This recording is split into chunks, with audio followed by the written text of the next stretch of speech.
वन्दे ब्रह्मपुराधिपं श्रीसहजानन्दं च मूलाक्षरम् श्रेयस्कारणसद्गुणैकनिलयम् श्रीप्रागजिह्वावत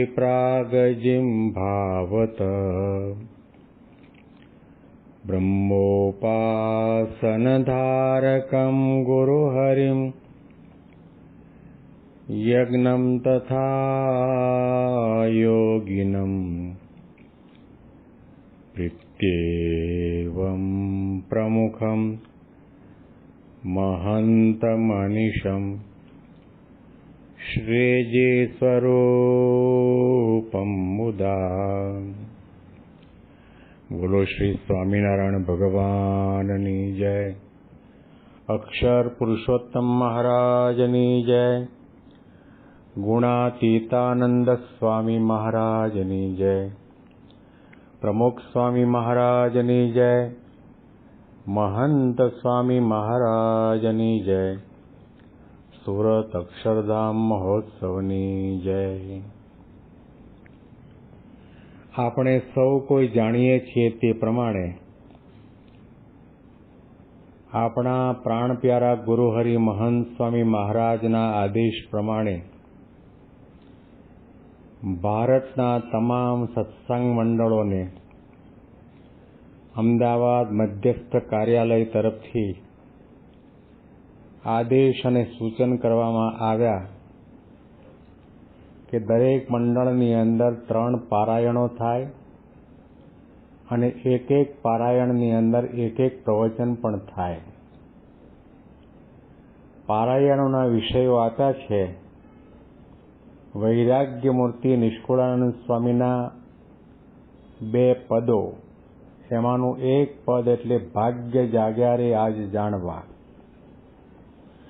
બીજું પદ માનો મળી છે મોટી વાત હાથ આવી તે મ હારજો રે. અને ત્રીજું જાડેશ્વરના નટવરલાલ શુક્લ દ્વારા રચાયેલું પદ મને પ્રગટ મળ્યા પુરુષોત્તમ આજ આનંદ અંતર છાઈ રહ્યો. આ પારાયણની સાથે સાથે એક પ્રવચન માટેનો પણ વિષય આપવામાં આવ્યો છે. એમાં એક વિષય છે દીવ બંદરના પ્રેમી ભક્ત પ્રેમાબાઈ, ગોંડલના રાણી મોંઘીબા, અને ત્રીજો વિષય આપવામાં આવ્યો છે ઉદયપુરના રાણી જમકુબા. 2 વિષયો ઉપર તો આપણે પ્રવચનો કર્યા અને સાંભળ્યા. આજે ત્રીજો વિષય ગોંડલના રાણી મોંઘીબા, આ વિષય ઉપર આપણે પ્રવચન સાંભળવા જઈ રહ્યા છીએ. ગુજરાતની અંદર મીણપર નામનું ગામ છે. ત્યાં ઝાલા દરબાર સુરતાનસિંહ હતા, જેનું બીજું નામ મનુભા પણ હતું. એમના એક દીકરી હતા, એનું નામ હતું મોંઘીબા. ભગવાન સ્વામિનારાયણ અષાઢી સંવત 1868ની સાલમાં શ્રાવણ મહિનામાં ગઢપુરમાં બિરાજમાન હતા. તે વખતે એવી એક ઘોડીની શોધમાં હતા કે જાતવાન હોય, કયાગરી હોય અને આકાશમાંથી તારો ખરે એવી ગતિવાળી ચાલવાળી હોય અને દુનિયામાં એના તોલે કોઈ આવે નહીં એવી બીજી ઘોડી હોય નહીં.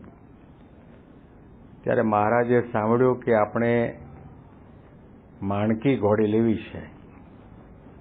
તો જાણવા મળ્યું કે મીણાપરના દરબાર મનુભા પાસે એ માણકી ઘોડીની વછેરી છે અને જાતવાન છે.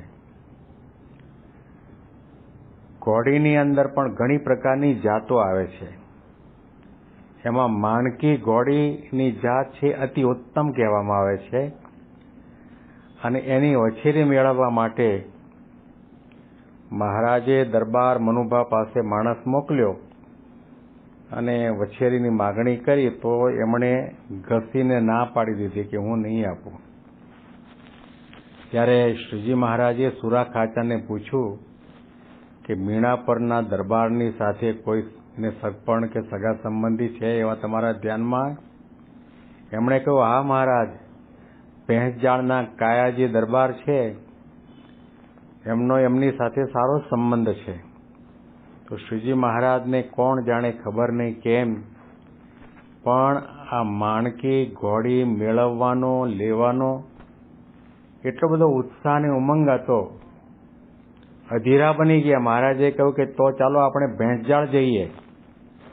અને મહારાજ અને સુરા ખાચર ભેંસજાળ ગયા અને ત્યાં પાદરની અંદર હનુમાનજીના ડેરી આગળ મંદિર આગળ ઉભા રહ્યા અને ગામના છોકરા સાથે કાયાજી દરબારને કહેવરાયું કે સુરા ખાચર અને ભગવાન સ્વામિનારાયણ અહીંયા પાદરમાં આવ્યા છે, તમને બોલાવે છે.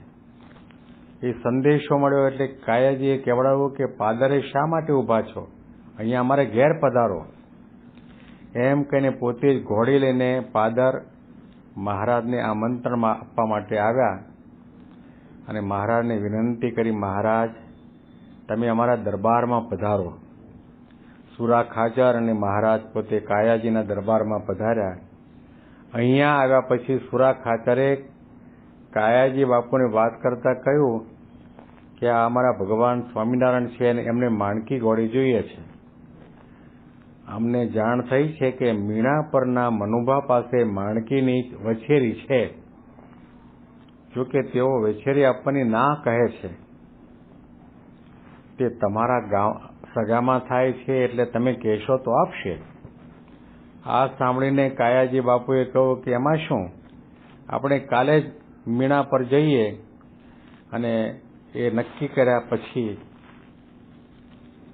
સુરો ખાચર, ભગવાન સ્વામિનારાયણ અને કાયા બાપુ મીણા પર પહોંચ્યા. તો ત્યાં ગયા પછી ખબર પડી કે ત્યાંના જે દરબાર હતા એ બહારગામ ગયા હતા. એટલે ઘરના માણસોએ કહ્યું કે શાના માટે આવું થયું છે? તો એમણે કહ્યું કે મારા ભગવાન સ્વામિનારાયણને તમારી પાસે જે માણકી ઘોડીની વછેરી છે એ જોઈએ છે, લેવા માટે આવ્યા છે. ત્યારે આ બાઈ માણસોએ કહ્યું કે ભલે અમારા પતિદેવ અને પુરુષો બહારગામ ગયા, પણ તમારે જોઈએ છે, તમે આપવા માટે તૈયાર છીએ. એમ કહીને પોતાની જે નાની દીકરી હતી, 10 વર્ષની હતી, જેનું નામ મોંઘીબા હતું, એમને કહેવામાં આવ્યું કે બેટા મોંઘીબા, માણકીની વછેરીને છોડીને અહીંયા લઈ આવો. મોંઘીબા પોતે ગોળશાળમાં જઈ અને માણકીની વછેરીને છોડીને લઈ આવ્યા.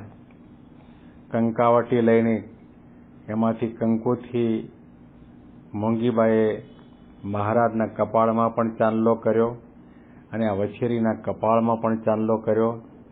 અને પછી માણકી વછેરી હતી એની સરક શ્રીજી મહારાજના કરકમળમાં સોંપી દીધી. તો એ વખતે મહારાજે કહ્યું કે એક થાળી લાવો. અને મોંઘીબા તરત જ થાળી લઈ આવ્યા. મહારાજે એની અંદર 60 રૂપિયા મૂક્યા. કારણ કે મહારાજ જાણે છે કે કોઈની પાસે વસ્તુ કંઈ પણ લેવાની હોય તો મફતમાં ન લેવાય. એની કિંમત પેટે 60 રૂપિયા આપ્યા. અને પછી મહારાજે આ દીકરીને પૂછ્યું કે તમારું નામ શું છે?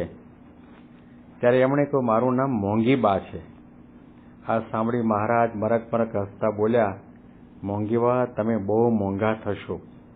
એમાં આશીર્વાદ આપી અને મહારાજ પોતે માણકી લઈ અને ત્યાંથી નીકળ્યા. હવે ગોંડલના રાજા જે સંગ્રામસિંહ બાપુ હતા, એમણે લગ્ન કર્યા અને લગ્ન થયા પછી પુત્રનો જન્મ થયો. એનું નામ પથુભા રાખવામાં આવ્યું. પણ થોડા સમયની અંદર એમના જે પહેલા પત્ની રાણી હતા તે મૃત્યુ પામ્યા. અને થોડા સમયની અંદર એમના જે પહેલા પુત્ર જે પથુભા હતા એ પણ મૃત્યુ પામ્યા. ત્યાર પછી બીજું લગ્ન કરવા માટે એમણે તૈયારી દાખવી. આજે ગોંડલના રાજા, એમનું નામ સંગ્રામસિંહ બાપુ હતું. એ મીણપુરના ઝાલા સુલતાનસિંહજીના દીકરી જે મોંઘીબા, એમની સાથે લગ્ન કરવાનું નિર્ધાર્યું અને એમની સાથે ધામધૂમથી લગ્ન કર્યા. મોંઘીબા એ ગુણાતીતાનંદ સ્વામીના શિષ્ય કહી શકાય. અને ગોંડલના રાજવી નવદંપતિને ગુણાતીતાનંદ સ્વામી સાથે બહુ સારો સંબંધ હતો, ખૂબ મહિમા અને પૂજ્ય ભાવ હતો. વખત જતા રાણીનો પુત્ર જે પથુબા ધામમાં ગયો હતો, એનું દુઃખ એટલું બધું રાજાને સંગ્રામસિંહ બાપુને થયું, એટલે મોંઘીબાઈએ ગુણાતીતાનંદ સ્વામીને પોતાના રાજ્યમાં ગોંડલ તેડાવ્યા અને સ્વામીની વિનંતી કરી, સ્વામી આ પુત્ર શોક અને એના કારણે ઉદ્વિગ્ન એવા રાજાને જ્ઞાનોપદેશ આપો. તે વખતે મોંઘીબા પોતે બાજુના ઓરડામાં બેઠા અને અક્ષરમૂર્તિ ગુણાતીતાનંદ સ્વામીએ સંસારના નાશવંતપણાની અદ્ભુત વાતો કરતા કહ્યું, દરબાર સાહેબ, આ લોકનું નામ મૃત્યુલોક છે. અહીંયા જે કોઈ આવ્યો એને ગમે ત્યારે, ગમે તે સ્થળે, ગમે તે ઘડીએ આ લોકનો અને દેહનો ત્યાગ કરીને જવાનો વારો આવે જ છે. જન્મની સાથે એનું મૃત્યુ નક્કી હોય છે અને આ દુનિયામાં કોઈ પણ અચળ સ્થિતિવાળો છે જ નહીં. માટે શોક ન કરવો. કાળ ભગવાનની શક્તિ છે, એટલે ભગવાનનો પ્રેરો કાળ બ્રહ્માથી સ્તંભ પર્યંત સૌની આગળ, સૌને પંજામાં લઈને તેનો નાશ કરી નાખે છે. કાળને કોઈ પ્રિય નથી, કોઈ અપ્રિય નથી, કોઈ બધું નથી, કોઈ સ્વજન નથી. તે તો પોતાના કર્મમાં સદા સાવધાન રહેતો હોય છે. કાળ છે એ અનેક બ્રહ્માંડોનો પ્રલય પણ કરી નાખે છે અને મોટા મોટા લોકપાલોને પણ કાળથી થરથર કંપે છે. મનુષ્ય પણ જો અજ્ઞાન દશામાં એ કાળથી કંપે છે, કાળનું સર્વનું ભક્ષણ કરે છે. એટલા માટે જ્ઞાને કરીને સુખિયા થવાનું છે. તમને અને અમને સ્વાભાવિક રીતે દુઃખ થાય, એકનો એક દીકરો મૃત્યુ પામે એ દુઃખ થાય છે, પણ એનું પ્રારબ્ધ જેટલું હતું એટલો સમય તમારી સાથે રહ્યું. આ દુનિયાની અંદર સૌ કોઈના સંબંધો ઋણાનુબંધ છે અને ક્યારેય વિખૂટા પડી જશે કંઈ ખબર નહીં પડે. આ શરીર છે પંચ તત્વનું બનેલું છે, પૃથ્વી, જળ, તેજ, વાયુ, આકાશ. આમાં કોઈ કોઈનો દીકરો નથી ને કોઈ કોઈનો બાપ નથી. એટલે એની કોઈ જાતની ચિંતા ન કરવી, શોક ન કરવો, ભગવાનનું ભજન કરવું, ભગવાનને પ્રાર્થના કરવી અને સમજણે કરીને સુખ કેળવવા માટેનો પ્રયત્ન કરવો. ગુણાતીતાનંદ સ્વામીએ અદ્ભુત આ સંસારના અને સંસાર સંબંધી પદાર્થોના અને નાશવંતપણાની અદ્ભુત વાતો કરી અને સંગ્રામસિંહ બાપુને શોક હતો તે ટાળ્યો. ગુણાતીતાનંદ સ્વામીએ આવી અદ્ભુત વાતો કરીને એમને તો સમજાવ્યું, પણ આપણને પણ સમજાવ્યું છે. જ્યાં સુધી જીવનની અંદર અજ્ઞાન છે ત્યાં સુધી આપણને દુઃખ રહેવાનું. સ્વામીએ એ પણ કહ્યું કે દુનિયામાં જ્ઞાનીના મતે કોઈ દુઃખ નથી અને અજ્ઞાનીના મતે કોઈ સુખ નથી. કરોડો રૂપિયાના બંગલામાં રહેતો હોય, પણ જો એને દેહાભિમાન હશે, દેહમાં અને દેહ સંબંધી પદાર્થમાં આસક્તિ વાસના હશે, તો જીવનની અંદર ક્યારેય પણ સુખી થઈ શકશે નહીં. આવી અદ્ભુત વાતો ગુણાતીતાનંદ સ્વામીએ કહ્યું કે ગમે ત્યારે આપણે આ દેહ મૂકીને જવાનું છે, પણ માણસ એવો અજ્ઞાની છે, માણસ એવો આસક્ત છે કે જ્યાંથી અચાનક ઉચાળા ભરવાના છે એના માટે પાતાળે પાયા નાખે છે અને જ્યાં જેને અખંડ રહેવાનું છે એના માટે કોઈ ઉદ્યમ કરતું નથી. સ્વામીના ધારદાર શબ્દોથી સંગ્રામસિંહ બાપુની શાંતિ થઈ અને ત્યાર પછી મોંઘીબાએ ગુણાતીતાનંદ સ્વામીને પોતાને ત્યાં ગોંડલ દરબારગઢમાં પધરામણી કરાવતા, ષોડશારે પૂજા કરાવતા, ફુલહાર ધરાવતા, ધોતિયા ઉઢાડતા, ઠાકોરજીના માટે ભેટ પણ મૂકતા. કહેવું હોય તો કહી શકાય કે મોંઘીબાના ગુરુ એટલે ગુણાતીતાનંદ સ્વામી. અને આ બધી પૂજન વિધિ પધરામણી બધી થઈ ત્યાર પછી મોંઘીબાએ પોતાના કારભારી દ્વારા કહેવડાવ્યું કે સ્વામીને કહો કે સંગ્રામસિંહ બાપુનો વંશ રહે અને ગોંડલની ગાદીનો વારસ આપના આશીર્વાદથી મળે એવી અમારી ઈચ્છા છે, તો આશીર્વાદ આપજો. તો સ્વામીએ રાજી થઈ અને સંગ્રામસિંહ બાપુને પાસે બોલાવી આશીર્વાદ આપ્યા અને એવા શબ્દો બોલ્યા કે જાઓ, તમારે ત્યાં 12 મહિનામાં મહારાજ તમારો મનોરથ પૂરો કરશે. અને આ પ્રમાણે દરબારને શાંતિ કરાવીને સ્વામી ત્યાંથી નીકળી ગયા. અને બરાબર 1 વર્ષ પછી સંગ્રામસિંહ બાપુને ત્યાં એટલે કે મોંઘીબાને ત્યાં એક પુત્ર રત્નનો જન્મ થયો અને સૌ કોઈ આનંદ વિભોર થયા. ગુણાતીતાનંદ સ્વામીને સંદેશો મોકલાવ્યો કે આપના આશીર્વાદથી અમારે ત્યાં કુંવરનો જન્મ થયો છે, માટે દરબારગઢની અંદર પધરામણી કરવા માટે પધારો. ગુણાતીતાનંદ સ્વામી ગોંડલની અંદર આ બાપુનો જે દરબાર હતો અને એને નવલખો જે મહેલ હતો એની અંદર પધરામણી કરી સ્વામી ગાદી તકે વિરાજમાન થયા. નાના કુંવરને પગે લગાડવા માટે સંગ્રામસિંહ બાપુ લઈ આવ્યા. ગુણાતીતાનંદ સ્વામી એના માથે હાથ મૂક્યો.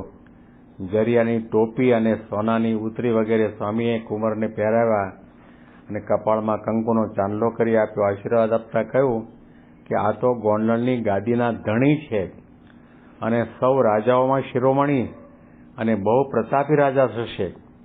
ભગવાનને આપેલા છે એટલા માટે એમનું નામ ભગવતસિંહજી રાખો. એટલું કહી સ્વામીશ્રી કુંવરને પ્રસાસાની પ્રસાદી આપીને ત્યાંથી વિદાય થયા. અને અષાઢ મહિનાના સંવત 1924ના આસો સુદ 13ને દિવસે ગુણાતીતાનંદ સ્વામી અક્ષરધામ સિધાવ્યા અને ત્યાર પછી એમનો અગ્નિ સંસ્કાર પણ એ ભૂમિ ઉપર આજે ગોંડલી નદીના કાંઠા ઉપર કરાવ્યો. અને ગુણાતીતાનંદ સ્વામી માટે ખૂબ પૂજ્યભાવ હતો, ગુરુભાવ હતો, મહિમા હતો. એટલા માટે ગોંડલના રાજા સંગ્રામસિંહ બાપુએ વિમાન આકારની દેરી ત્યાં બનાવવાનું શરૂ કર્યું. વસંત પંચમીના દિવસે કામ પૂરું થયું અને આ પ્રસંગે રાજા સાહેબ તરફથી બ્રાહ્મણોને ભોજન પણ કરાવ્યું, તૃપ્ત કર્યા, દાન દક્ષિણા પણ આપ્યા. અને રાજરાણી મોંઘીબા સાહેબ એ જ દિવસે ત્યાં આગળ અક્ષરપુરુષોત્તમ મહારાજની મૂર્તિ પધરાવી અને વસંત ઉત્સવ પણ કરાયો અને પોતે દર્શન કરવા માટે પણ પધાર્યા.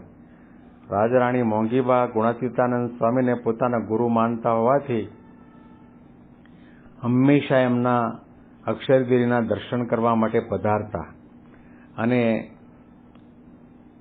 અક્ષરદેરી કેટલાક અજ્ઞાની અને દ્વેષી માણસોએ નક્કી કર્યું કે આપણે આ અક્ષરદેરીનો ઓટો છે ને એ તોડી નાખવું. અને જ્યારે મોંઘીબાને ખબર પડી એટલે એમણે એની સુરક્ષા માટે આરબની બેરક મૂકી દીધી અને એની રક્ષા કરી.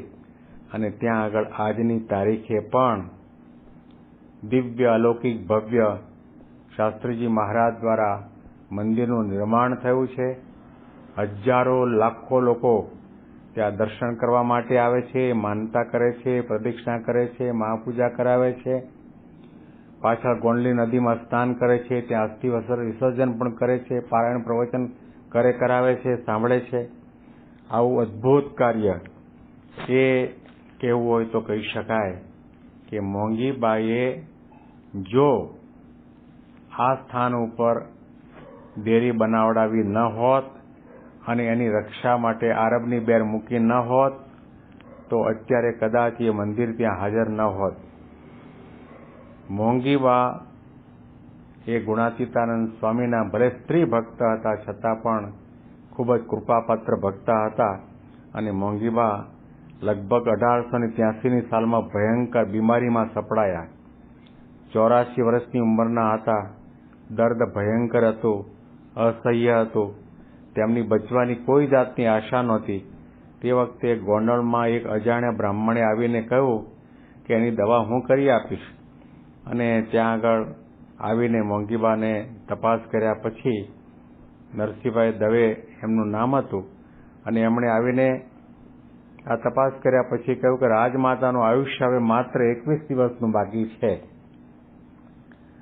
બ્રાહ્મણના આ શબ્દો સાંભળીને બધા આઘાત લાગ્યો અને ધીરજપૂર્વક શાંત સ્વરે કહ્યું, મારા ગુરુ ગુણાતીતાનંદ સ્વામી છે, તેઓ મને જેમ રાખશે તેમ રહેવું છે. આવી પ્રકારે મોંઘીબાને પોતાને સમજણ હતી અને હિંમત પણ હતી. પરંતુ બ્રાહ્મણને થયું કે આવા રાજમાતા ભાવિક ભક્ત છે અને સંકલ્પ કર્યો એમણે કે મારું 11 વર્ષનું આયુષ્ય એમને બાકી છે, મારે એ હું એમને આપી દઉં. અને ત્યાં ને ત્યાં સંકલ્પ કરીને બોલ્યા कि हजारों को पालन करने वाली ये मैया जीती रहेगी, इनके बदले में मैं अपना प्राण त्याग करके मेरा 11 साल का आयुष्य उनको मैं देता हूँ एम कहीने ભૂદેવ ત્યાંથી ચાલી નીકળ્યા. અને ત્યાર પછી મહારાજની કૃપાથી રાજમાતા મોંઘીબાને આ રોગ મટી ગયો અને 1 માસમાં સંપૂર્ણ તંદુરસ્ત બની ગયા અને બરાબર 11 વર્ષ સુધી તેઓ જીવ્યા. મોંઘીબાએ આવી રીતે પોતાને આયુષ્ય 11 વર્ષની આપી. બ્રાહ્મણ કોણ હશે? કેટલાક લોકોને એની શોધખોળ કરવા માટે મોકલ્યા, પરંતુ એ બ્રાહ્મણ મળ્યા નહીં. અને આજની તારીખે પણ આ પ્રસંગ વણ ઉકલ્યો છે કે બ્રાહ્મણ કોણ? ગુણાતીતાનંદ સ્વામી બ્રાહ્મણનું રૂપ લઈને આવ્યા હતા કે મહારાજ બ્રાહ્મણનું રૂપ લઈને આવ્યા હતા એ ખબર પડતી નથી. હવે આ મોંઘીબા એમને સ્વામીના માટે, સ્વામિનારાયણ સંપ્રદાય માટે, ભગવાન સ્વામિનારાયણ માટે એટલો ભાવ હતો, પ્રેમ હતો, ભક્તિ હતી. અને ગુણાતીતાનંદ સ્વામી પોતે ગોંડલની અંદર આવીને જ એમણે અત્યારે જે જૂનું મંદિર છે ત્યાં આગળ થાંભલીને ટેકો આપીને રાતના 12 વાગે દેહ ત્યાગ કરેલો. અને આજે ગોંડલ અક્ષર મંદિર મહાતીર્થ સ્થાન થયું છે. અને આ પ્રસંગની અંદર આપણને ખ્યાલ આવે કે શ્રીજી મહારાજ પોતે પોતાના ભક્તોને સુખ આપવા માટે આ લોકની અંદર પધારેલા. માણકી ઘોડી લેવા માટે મહારાજ એટલા બધા તલપાપડ થયા હતા. આપણને માણકી ઘોડી ઘોડીના રૂપમાં દેખાય કે પશુના રૂપમાં દેખાય, પરંતુ કહેવું હોય તો કહી શકાય કે અક્ષરધામની મુક્ત હતી. મહારાજને જલ્દીમાં જલ્દી એની સેવા અંગીકાર કરવી હતી અને એના ઉપર બિરાજમાન થઈને ગુજરાત, કચ્છ અને કાઠિયાવાડની અંદર વિચરણ કરીને સમાજની કાયા પલટવી હતી. એકાંતિક ધર્મનું સ્થાપન કરવું હતું. સંતોને, ભક્તોને પોતપોતાના મનોભાવ પૂરા થાય એવી પ્રકારના સુખને જ્ઞાન વગેરે આપવું હતું. એટલા માટે મહારાજે આ પ્રસંગ દ્વારા આપણને એ જણાવ્યું કે આવી રીતે ભગવાન પોતાના ભક્તને સુખ આપવા માટે આ લોકની અંદર પધારે છે. મોંઘીબાઈએ આવી અલૌકિક સેવા કરી અને આપણને અક્ષરદેરીની ભેટ આપી છે. અને એમને સ્વામી પ્રત્યે એવો ભાવ હતો.